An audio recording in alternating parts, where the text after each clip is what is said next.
Hello everyone, welcome to the pharmacy India. So आज एक और वीडियो के साथ हम आ गए हैं डी फार्मा एग्जिट एग्जाम के लिए और सब्जेक्ट होने वाला है फार्मास्यूटिक्स।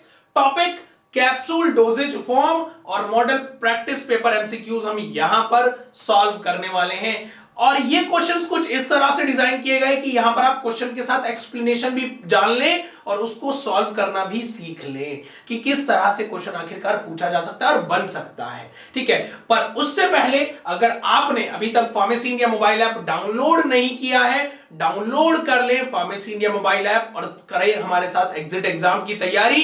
क्योंकि इस मोबाइल ऐप में आप लोगों के लिए कोर्स बनाया गया है जिसकी वैल्यू है ₹1। D pharma exit exam practice questions, जी हां, अनलिमिटेड प्रैक्टिस क्वेश्चंस आपको वहां पर मिलने वाले हैं केवल ₹1 में। और आप जुड़ सकते हैं D pharma special WhatsApp group में। उसके लिए आपको क्या करना होगा, डीपी इंडिया लिखना है आपको और इस नंबर पर व्हाट्सएप पर सेव करके भेज देना है। तो आपको एग्जिट एग्जाम के बारे में जो भी क्वेश्चंस, जो भी पीडीएफ आती रहेगी, नोटिफिकेशन, वो इस ग्रुप में मिलती रहेगी। तो चलिए समय को ना गवाया करते हुए हम आगे बढ़ते हैं। आज का टॉपिक है हमारा कैप्सूल। देखिए, मैं क्वेश्चंस को सॉल्व करने से पहले एक छोटा सा इंट्रोडक्शन दे देता हूं। आपने देखा होगा कैप्सूल एक क्या होता है। कैप्सूल आपने पढ़ा होगा सॉलिड है, यूनिट है, याद रखिएगा, डोजेज फॉर्म है। ये आपने डेफिनेशन जरूर पढ़ी होगी। तो अब मैं इन तीनों को मिलकर एक बता देता हूं। अब सॉलिड है, जी हां सॉलिड है क्योंकि उसके अंदर पाउडर फिल किया जाता है। ठीक है, यूनिट मतलब सिंगल, सिंगल मतलब कैप्सूल एक ही होता है ना जब खाते हो, तो सॉलिड यूनिट डोजेज, डोजेज है। ठीक है, अब कैप्सूल दो तरह का होता है, ये भी मैं बता दूं आपको। ठीक है, एक होता है हार्ड जिलेटिन कैप्सूल, एक होता है सॉफ्ट जिलेटिन कैप्सूल। ठीक है, तो हार्ड जिलेटिन कैप्सूल कौन सा होता है? हार्ड जिलेटिन कैप्सूल जिसमें एक कैप होती है, एक बॉडी होती है, बीच में पाउडर होता है और ये सिंगल सील्ड रहता है। जैसे पोदीन हरा का ये विटामिन बी कॉम्प्लेक्स का कैप्सूल देखा है ना आपने, विटामिन बी कॉम्प्लेक्स का, और काला और लाल कलर का। ठीक है, इस तरीके का। तो ये कैप्सूल, अब इसमें सबसे ज्यादा ये जिलेटिन का बना होता है, तभी तो बोला ना हार्ड जिलेटिन कैप्सूल और सॉफ्ट जिलेटिन कैप्सूल। तो इन चीजों के बारे में आज हम बात करने वाले हैं क्वेश्चंस के थ्रू। ठीक है, तो हमने इंट्रोडक्शन जाना कि कैप्सूल क्या होता है, कितने तरह का होता है, और अब हम क्वेश्चंस को डिस्कस करने वाले हैं। तो पहला क्वेश्चन आप लोगों की स्क्रीन पर है, green bone is a source of. Green bone हमारा किसका सोर्स है? मतलब जो जिलेटिन यूज हो रही है, जो जिलेटिन यूज हो रही है हमारी, कहीं ना कहीं किसी एक तरह का जिलेटिन का। अब जिलेटिन भी दो तरह की हो गई भाई साहब हमारी, type A and type B. ठीक है, इनके बारे में भी आगे बात करेंगे। तो ग्रीन बोन किसका सोर्स है? टाइप ए का है, बी का है, कि ग्रीन बोन से हमें कौन सी तरह की जिलेटिन मिलती है? तो याद रखिएगा आंसर है हमारा टाइप बी जिलेटिन। जी हां, ग्रीन बोन से हमें कौन सी मिलती है? टाइप बी जिलेटिन मिलती है, जिससे हम कैप्सूल बनाते हैं। अब यहां पर जिलेटिन आपने पढ़ा भी होगा बहुत बार कि जिलेटिन हमें एनिमल्स से मिल सकता है, एनिमल्स कोलेजन से मिल सकता है, स्किन से मिल सकता है, बोन से मिलता है, व्हाइट कनेक्टिव टिश्यू से मिल सकता है, या पोर्क स्किन से मिलता है। अब जिलेटिन दो तरह का बताया गया है, वो कौन कौन सा है मैं यहां पर क्लियर कर देता हूं बहुत शॉर्ट में। Type A, type B. Type A का नाम रखा गया फार्माजेल ए, टाइप ए को जाना गया फार्माजेल ए के नाम से, और टाइप बी को जाना गया फार्माजेल बी, जो कि एनायनिक है, ये कैटायनिक है। अब टाइप ए हमें मिलेगा एसिड ट्रीटमेंट से, मतलब एसिडिक ट्रीटमेंट करेंगे तब जाके टाइप ए मिलेगा। टाइप बी हमें कब मिलेगा? एल्कली ट्रीटमेंट करके। अब यहां पर एक बात है, isoelectric point. Isoelectric point type A का pH 9 है। आइसोइलेक्ट्रिक पॉइंट का मतलब वो पॉइंट होता है जहां पर हमारा मॉलिक्यूल पर कोई इलेक्ट्रिक चार्ज नहीं रहता, no net charge, no net charge मतलब न्यूट्रल रहता है। तो इसका मतलब टाइप ए हमारा pH 9 पे न्यूट्रल रहता है। इसी तरीके से वो 4.7 पर। बट अगर आप एसिड बॉन्ड को प्रोसेस करके जिलेटिन बना रहे हो तो उसका आइसोइलेक्ट्रिक पॉइंट 5.5 to 6 रहता है, और वहीं पर टाइप बी हमें मिलता है ग्रीन बॉन्ड से। तो ये कुछ थी टाइप ए और टाइप बी के बारे में जानने वाली बातें। अब नेक्स्ट क्वेश्चन पर बढ़ते हैं। नेक्स्ट क्वेश्चन हमारा कहता है, empty capsule has moisture content in the range of. मतलब जो कैप्सूल होता है, खाली कैप्सूल, उसकी नमी की रेंज, मॉइस्चर मतलब नमी कितनी होती है, ये पूछा गया है। तो हमारा उसके अकॉर्डिंग आंसर है, याद रखिएगा, 12 से 15। मतलब एक एम्प्टी कैप्सूल सेल की मॉइस्चर रेंज 12 से 15 होती है। चलिए एक्सप्लेनेशन देख लेते हैं। एक्सप्लेनेशन में एम्प्टी कैप्सूल सेल का जो रेंज रहता है 12 से 16, या हार्ड जिलेटिन का भी 12 से 16 रहता है। वहीं पर सॉफ्ट जिलेटिन का रहता है 6 से 10, याद रखिएगा। बट अगर 10% से कम हमारा मॉइस्चर कंटेंट हुआ, मॉइस्चर कंटेंट 10% से कम हुआ, तो हमारी जो कैप्सूल की बाहर की परत है वो ब्रिटल हो जाएगी और उसमें डायमेंशनल चेंजेस देखने को मिलेंगे। डायमेंशनल मतलब वो चेंज हो जाएगी उसकी शेप, ठीक है, डायमेंशन चेंज हो जाएगी। अगर अब 16 से ऊपर हुआ तो मेनली क्या होगा, मैकेनिकल स्ट्रेंथ लूज कर देगा, ठीक है, तो मतलब पिलपिला टाइप का हो जाएगा। वहीं पर मॉइस्चर कंटेंट हम डिटरमाइन करते हैं टोल्यूएंट डिस्टिलेशन मेथड से। तो यहां पर सारे empty hard gelatin capsule, soft gelatin capsule और किससे मेजर करते हैं ये भी हमने यहां पर डाल दिया, जिससे कि आपको याद करने में आसानी हो। नेक्स्ट क्वेश्चन हमारा आता है, dash fills powder dry solid into soft gelatin capsule. मतलब कौन सी मशीन इनमें से ड्राई फिल्ड पाउडर को भरने के लिए काम आती है। एक्वाजेल, ठीक है, दिस इज द एक्वाजेल, रोटोफिल, रोटोसोट या रोटोवे, यहां पर आप क्लियर करेंगे। सो याद रखिएगा जो ड्राई फिल्ड कैप्सूल को, ड्राई फिल्ड पाउडर को फिल करने के लिए होती है वो होती है एक्वाजेल, ठीक है। बट रोटोफिल क्या होता है, रोटोफिल हमारा पैलेट्स भरने के लिए काम आती है, पैलेट्स, याद रखिएगा, पैलेट्स। रोटोसोर्ट क्या होता है, ये सॉर्टिंग डिवाइस है। सॉर्ट मतलब किसी चीज को निकालना, ये ओवरफिल्ड या अनफिल्ड कैप्सूल को निकालता है, याद रखिएगा, ओवरफिल्ड या अनफिल्ड कैप्सूल को। रोटोवे ये वे करता है कैप्सूल को, ये वेइंग मशीन है, ठीक है, और ये ड्राई पाउडर को फिल करता है, ड्राई पाउडर को फिल करता है। तो तीन चारों मशीन हमें पढ़ ली हमने यहाँ पर आई होप सभी लोगों को क्लियर हो गया है। देखिए रोटोफिल पैलेट्स के लिए, Rotosort new filled capsule sorting machine है, और ये रोटोवे कैप्सूल को वे करके, मतलब जो ऑटोमेटिक कैप्सूल वेइंग मशीन होती है, अगर कोई कैप्सूल ज्यादा भर जाता है पता लग जाता है, मतलब वेट चेक करता है कि ज्यादा तो नहीं है, ठीक है, क्लियर हुआ। ये सभी लोग एक्वाजेल की हमें पता लग गया कि एक्वाजेल हमारा किस लिए यूज होता है, पाउडर को फिल करने के लिए, वो भी सॉफ्ट जिलेटिन कैप्सूल में। अब यहां पर एक और मशीन का नाम मैं याद करा देता हूं आपको, अगर मशीन की बात चल रही है। एक मशीन होती है क्वालिसील, क्वालिसील क्वालिसील आपका लिक्विड फिल करने के लिए होता है। देखिए मेरा उद्देश्य यहां पर है क्वेश्चन के साथ 4 पॉइंट्स याद करके जाएं, तभी आपकी तैयारी होगी। ऐसा नहीं कि एक क्वेश्चन का एक आंसर हटा दिया, नहीं, ये कोई मतलब नहीं है क्वेश्चन सॉल्व करने का। यहां पर मतलब है कि एक क्वेश्चन के साथ 10 पॉइंट्स आप याद करके जाएं तो बहुत आसानी से आपका हो जाएगा, ठीक है। नेक्स्ट क्वेश्चन है हमारा स्क्रीन पर, to retard the solubility of gelatin it is treated with, मतलब जो जिलेटिन होता है, जो कैप्सूल में जिलेटिन होता है, उसकी सॉल्युबिलिटी को रोकने के लिए हम जिलेटिन को किससे ट्रीट करते हैं, इस जिलेटिन को किससे ट्रीट करते हैं, क्या हीट से ट्रीट करते हैं, वाटर से ट्रीट करते हैं, या अल्कोहल से, या फॉर्मेलिन से। तो हमारा आंसर है फॉर्मेलिन से हम ट्रीट करते हैं, याद रखिएगा। फॉर्मेलिन से अगर आप जिलेटिन को ट्रीट करोगे तो उसकी सॉल्युबिलिटी में रुकावट आएगी, ठीक है, रिटार्ड, याद रखिएगा। फॉर्मेल्डिहाइड हम फॉर्मेलिन को ही बोलते हैं, जब उसको हम जिलेटिन के साथ ट्रीट करेंगे, retard the dissolution of gelatin, मतलब डिसोल्यूशन रोक देगी, जिलेटिन घुलेगी नहीं ज्यादा देर, मतलब ज्यादा देर तक रहेगी, घुलेगी नहीं, ठीक है। जिलेटिन इनसॉल्युबल है अल्कोहल में, gelatin is soluble in water when external heat is given, याद रखिएगा। तो ये सारी ट्रीटमेंट्स हमने यहां पर जान लिया। अब आगे बात करें, नेक्स्ट क्वेश्चन है हमारा, viscosity of gelatin ranges from, मतलब आप जब कैप्सूल बना रहे हैं जिस जिलेटिन से, उसकी विस्कोसिटी कितनी है, 8 से 10 मिली पॉइज, 60 से 80 मिली पॉइज, 2 से 10 मिली पॉइज, 25 से 45 मिली पॉइज। आप एक याद रखिएगा, विस्कोसिटी की यूनिट मिली पॉइज, ठीक है। एक चीज तो और याद रखिएगा, बट यहां पर जो है हमारा याद रखिएगा, विस्कोसिटी जो रहती है वो 25 से 45 मिली पॉइज हमारी इसकी रहती है, ठीक है, विस्कोसिटी। अब यहां पर ये दिया गया है 25 से 45 मिली पॉइज रहती है। इसको डिटरमाइन कैसे करते हैं, किसी चीज को अगर विस्कोसिटी को हमें डिटरमाइन करना है, मेजर करना है, तो कैसे करोगे, याद रखिएगा 6% कंसंट्रेशन में of gelatin at 60 degree Celsius, ठीक है। तो हम क्या मेजर करेंगे, molecular chain length and determine manufacturing characteristics, तो उससे हमें विस्कोसिटी पता लग जाएगी, किसकी, जिलेटिन की, ठीक है। चलिए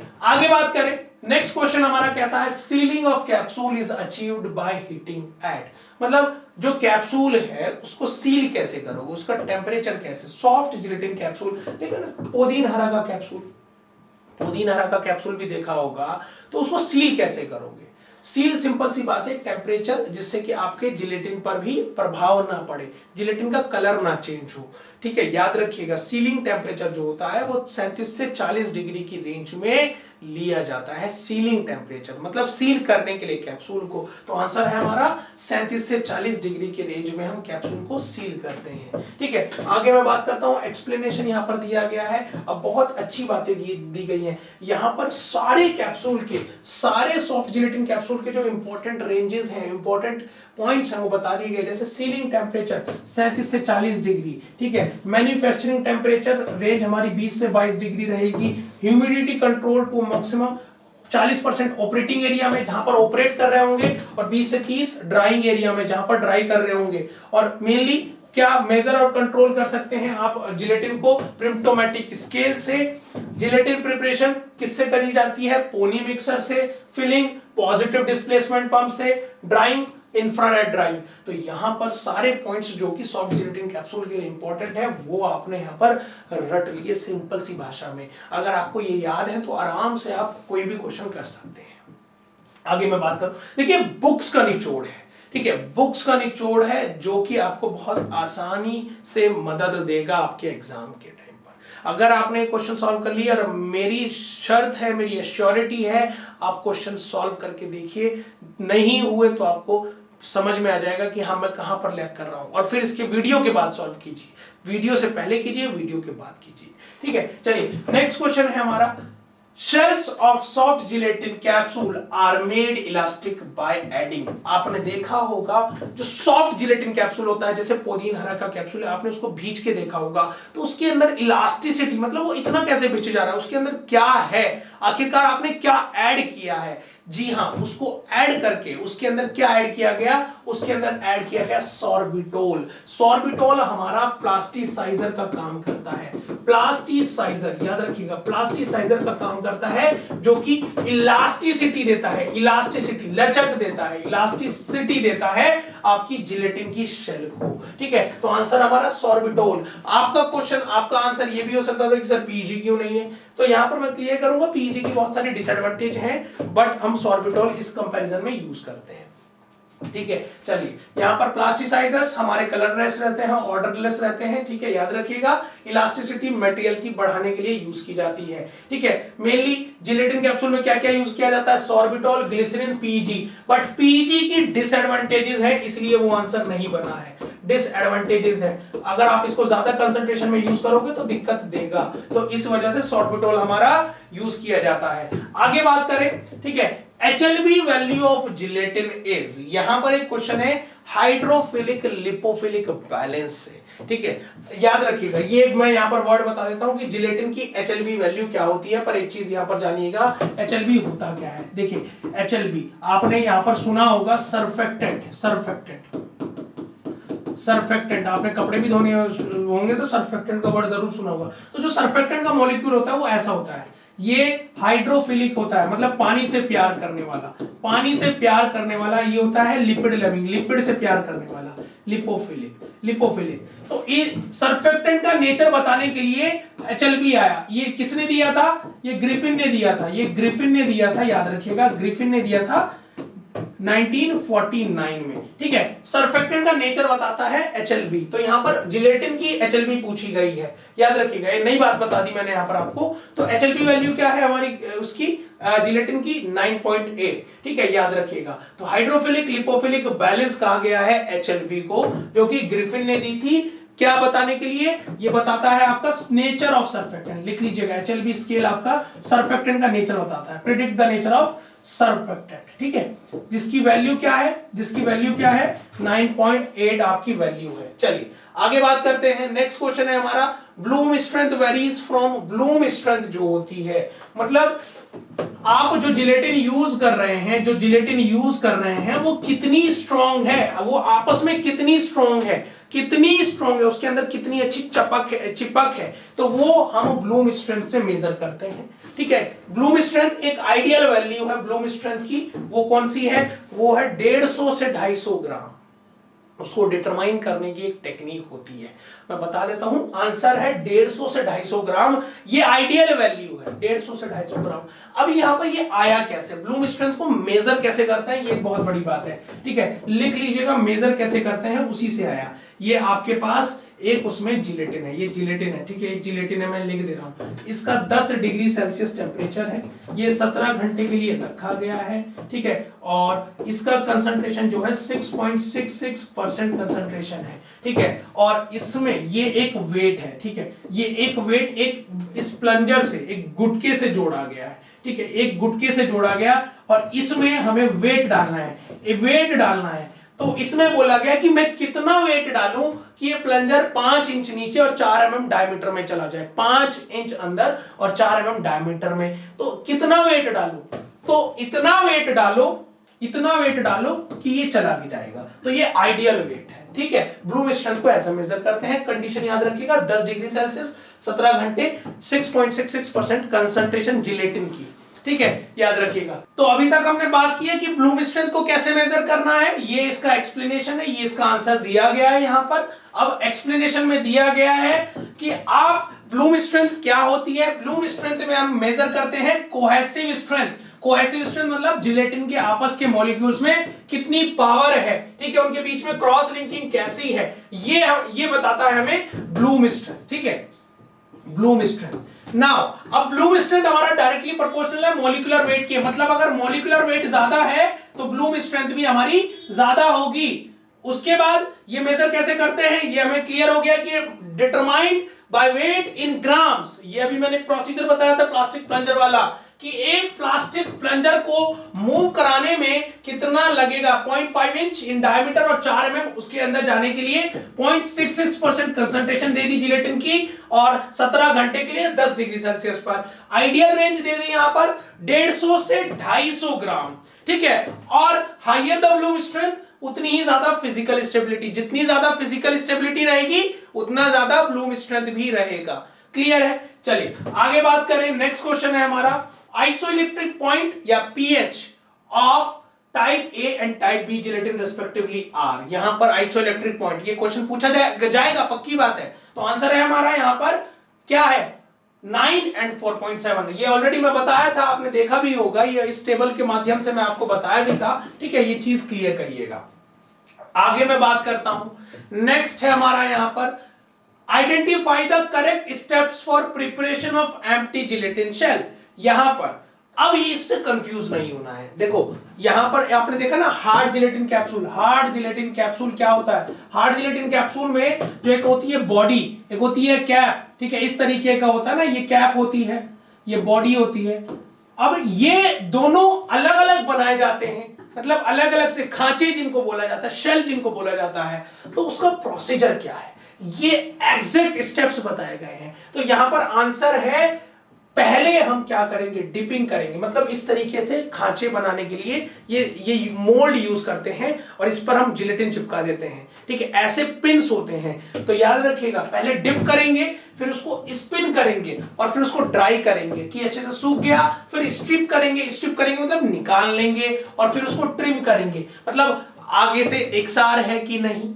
ठीक है, उसको काट लेंगे कैप्सूल सेल को, फिर ज्वाइन करेंगे। ज्वाइन कैसे करेंगे, ये एक दूसरे को जोड़ देंगे और इन दोनों पर पॉलिश कर देंगे। ये करेक्ट स्टेप होता है। मैं यहां पर आपको दिखाऊं, देखिए इस तरीके से आपको ये बनाना होता है। ठीक है, इस dipping, spinning, drying, stripping, trimming, joining and polishing, इस तरीके से आप अपना कैप्सूल शेल ऐसे बना सकते हैं। ठीक है, आगे मैं बात करता हूं। अब आगे जो डिपिंग हम कर रहे थे उसको भी याद करना बहुत जरूरी है। डिपिंग में 3 चीजें याद रखिएगा। जो टेम्परेचर होता है, जो पिंस का, जिनको डिप कर रहे होते हैं जिलेटिन सॉल्यूशन में, अब जिलेटिन की तो बना रहे हैं ना, इन पिंस की, ये जिलेटिन है। ठीक है, अब ये पिन डिप इस पे ऐसे बन जाएगा। तो टेम्परेचर कितना, 22 डिग्री सेल्सियस पिंस का। सॉल्यूशन का, जिलेटिन का कितना टेम्परेचर, 50 डिग्री सेल्सियस। और समय कितना देंगे हम, 12 सेकंड समय देंगे। किसको, 12 सेकंड समय देंगे पिंस को डिप करने के लिए। उसके बाद joining, drying, stripping, trimming, joining, polishing, ये बहुत कॉमन से स्टेप है। ठीक है, यहां पर इन शब्दों से भी आप समझ पा रहे होंगे। आगे मैं बात करूं, नेक्स्ट क्वेश्चन है, which substance is used to reduce aldehyde tanning of gelatin. अब टैनिंग का क्या मतलब, धूप में निकल जाता है तो काला टाइप का हो जाता है ना, टैनिंग हो जाना, मतलब जिलेटिन का कलर चेंज करने के लिए, जिलेटिन का मेनली कौन सा सब्सटेंस टैनिंग को रोकने के लिए हम यूज करते हैं जिलेटिन का। तो यहां पर पूछा गया formic acid, fumaric acid, acetic acid या एसिटोएसिटिक एसिड, मतलब जिलेटिन की टैनिंग रोकने के लिए कौन सा यूज किया जाता है, क्या यूज किया जाता है, कौन सा केमिकल। सो आंसर है हमारा यहां पर फ्यूमेरिक एसिड। जी हाँ, फ्यूमेरिक एसिड को आप यूज करते हैं एल्डिहाइड की टैनिंग को रोकने के लिए। ठीक है, यहां पर याद रखिएगा ये कुछ इंपॉर्टेंट पॉइंट्स हैं। हमारा एल्डिहाइड टैनिंग कहां पर होता है, सॉफ्ट जिलेटिन कैप्सूल में। जब जिलेटिन हमारा ऑक्सीडाइज हो जाता है तो एल्डिहाइड क्या करता है, टैनिंग कर देता है। एल्डिहाइड क्या कर देता है, टैनिंग करना, कलर चेंज करना शुरू कर देता है। तो 1% फ्यूमेरिक एसिड हमारा एसिड सॉल्युबिलिटी और एल्डिहाइड टैनिंग को रिड्यूस कर देगा। क्लियर है, ये चीज याद रखिएगा, ये पॉइंट क्लियर हो गया आप लोगों को। नाउ नेक्स्ट पॉइंट है हमारा, next question, the maximum capsule size and shape for convenient oral use in human, मतलब ह्यूमन के लिए कौन कौन से कैप्सूल साइज कन्वीनियंट माने गए हैं, मतलब अच्छे माने गए हैं। 20 मिनिम, 16 मिनिम, 9 मिनिम या all of the above. Clear करिएगा, इनमें से कितनी रेंज, मतलब कैप्सूल की साइज और शेप कन्वीनियंट कौन सा माना गया है, ये बोला गया है। सो आंसर है हमारा ऑल ऑफ दी अबाउ। याद रखिएगा ये 20 मिनिम, 16 मिनिम और 9 मिनिम की जो कैप्सूल की साइज रेंज होती है, ये आपको ह्यूमन के लिए कन्वीनियंट माने गए कि ये ओरली ले सकते हैं। तो ये क्वेश्चन पूछा जा सकता है कि कौन कौन सी कैप्सूल साइज की रेंजेस होती हैं। तो 20, 16, 9, 20, 16, 9 से आप याद कर लीजिएगा। ठीक है, मैं क्लियर करूंगा कैसे। 2016 के नाम से याद रखिए, 2016 में 9 आदमी, ठीक है, 2016 में 9 आदमी, 20, 16, 9 से आप याद कर सकते हैं। अब 20 minim oblong, 16 minim oval, 9 minim round, ये भी अलग बात है, ये भी अलग अलग शेप है, याद रखिएगा। 20 ओब्लॉन्ग, ये ओवल, ये राउंड। ठीक है, चलिए आगे बात करते हैं। नेक्स्ट क्वेश्चन यहां पर दिया गया है, match the following, capsule size दे दिया गया और उनमें कितनी क्षमता है, कितना ml उसमें सब्सटेंस आ सकता है, प्रोडक्ट आ सकता है, ये बताया है। तो मैं यहां पर क्लियर करूंगा। देखिए वैसे तो 000 लार्जेस्ट साइज बताया गया कैप्सूल का, ठीक है, मतलब जो 5 है ये स्मॉलेस्ट बताया गया है, स्मॉलेस्ट। तो इस टेबल के अकॉर्डिंग ये सबसे बड़ा कैप्सूल है, ये लार्जेस्ट कैप्सूल है इस टेबल के अकॉर्डिंग। ठीक है, याद रखिएगा 5वां सबसे स्मॉलेस्ट, जितना ज्यादा लंबा बड़ा नंबर है वो स्मॉलेस्ट है, ये छोटे वाला सबसे लार्जेस्ट कैप्सूल है। तो इसमें बोला गया कि आप इसमें इनकी क्षमता के अकॉर्डिंग आप इसको मिलाइए। तो क्वेश्चन का आंसर यहां पर मैं बता देता हूं, याद रखिएगा मेनली इसमें सबसे ज्यादा आती है, जैसे मैंने बताया था बड़ा कैप्सूल है, ठीक है, इसमें कम, फिर उसके बाद 3 में 3 का वैल्यू, 3 वैल्यू का मतलब सीधी सी बात है 30 ml, 3 से याद रखिएगा 30 हमेशा। 5 का क्या होगा, 5 का क्या होगा, जल्दी से बताएंगे, सबसे कम आएगा 5 का 0.15 ml। ठीक है, ये टेबल दिया गया है, यहां पर आपको याद करने में भी बहुत आसानी होगी। याद करने में कैसे, मैं बता देता हूं। देखिए ब्रिटिश फार्माकोपिया और इंडियन फार्माकोपिया के अकॉर्डिंग अलग अलग क्वांटिटी दी गई है, अलग अलग क्वांटिटी। तो 0 में देखिए, 0 में 75, 68। अब यहां पर मैं एक चीज बता दूं, देखो 5, 5, 5, 5, 5 सबसे लास्ट में सबके 5 है according to the British pharmacopoeia, British pharmacopoeia के अकॉर्डिंग, ये अलग अलग है। लास्ट में 5, 5 है और 3 वाला सब में कॉमन है, 3 वाला सब में दोनों में कॉमन है, ये याद रखिएगा। लास्ट में 5, 5 है, याद हो गया। अब इसको कैसे याद करेंगे, 7, 6 स्किप कर दो, 6 काट दो, 5, 4, 3, 2, 1, 5, 4, 3, 2, 1, इसको याद कर लिया। इसी तरीके से इंडियन फार्माकोपिया के अकॉर्डिंग किसी का मोबाइल नंबर 81713, तो यहां पर 3 वाला कॉमन है, आप जान रहे हैं, तो 8171 और 654 को यहां पर स्किप कर दिया, 321। इस तरीके से आप इसको याद कर सकते हैं। तो ये आराम से आपको याद हो जाएगा किसके अंदर कितनी ml क्षमता है। नेक्स्ट मैं बात करता हूं, last question, viscosity of gelatin in capsule manufacturing is a measure of. जो विस्कोसिटी हम मेजर कर रहे हैं वो क्या दर्शा रही है, वो क्या दर्शा रही है, चाहे क्या उसकी सॉफ्टनेस, उसकी तरलता, उसका हार्डनेस, कोहेसिव स्ट्रेंथ या मॉलिक्यूलर चेन लेंथ, बताइए क्या मेजर कर रही है। हम विस्कोसिटी क्यों मेजर करते हैं, तो मैंने आपको पहले भी बताया था, मॉलिक्यूलर चेन लेंथ वहां पर बताया था, मॉलिक्यूलर चेन लेंथ बताने में मदद करती है विस्कोसिटी, ठीक है। और 25 से 45 मिली पॉइज रहती है उसकी आइडियल वैल्यू, 25 से 42 मिली पॉइज आइडियल वैल्यू रहती है किसकी, विस्कोसिटी ऑफ जिलेटिन, ठीक है। सो यहां पर ये पूरा दे दिया गया है आपके सामने। सो यहां पर स्टूडेंट्स हमने किए हैं कैप्सूल के important questions and I hope आपको वीडियो पसंद आया होगा। इसी तरह की वीडियोस को पाने के लिए चैनल को सब्सक्राइब करें और वीडियो को पूरा देखने की कोशिश करें। मिलते हैं नेक्स्ट टॉपिक के साथ with the same energy. Thank you everyone.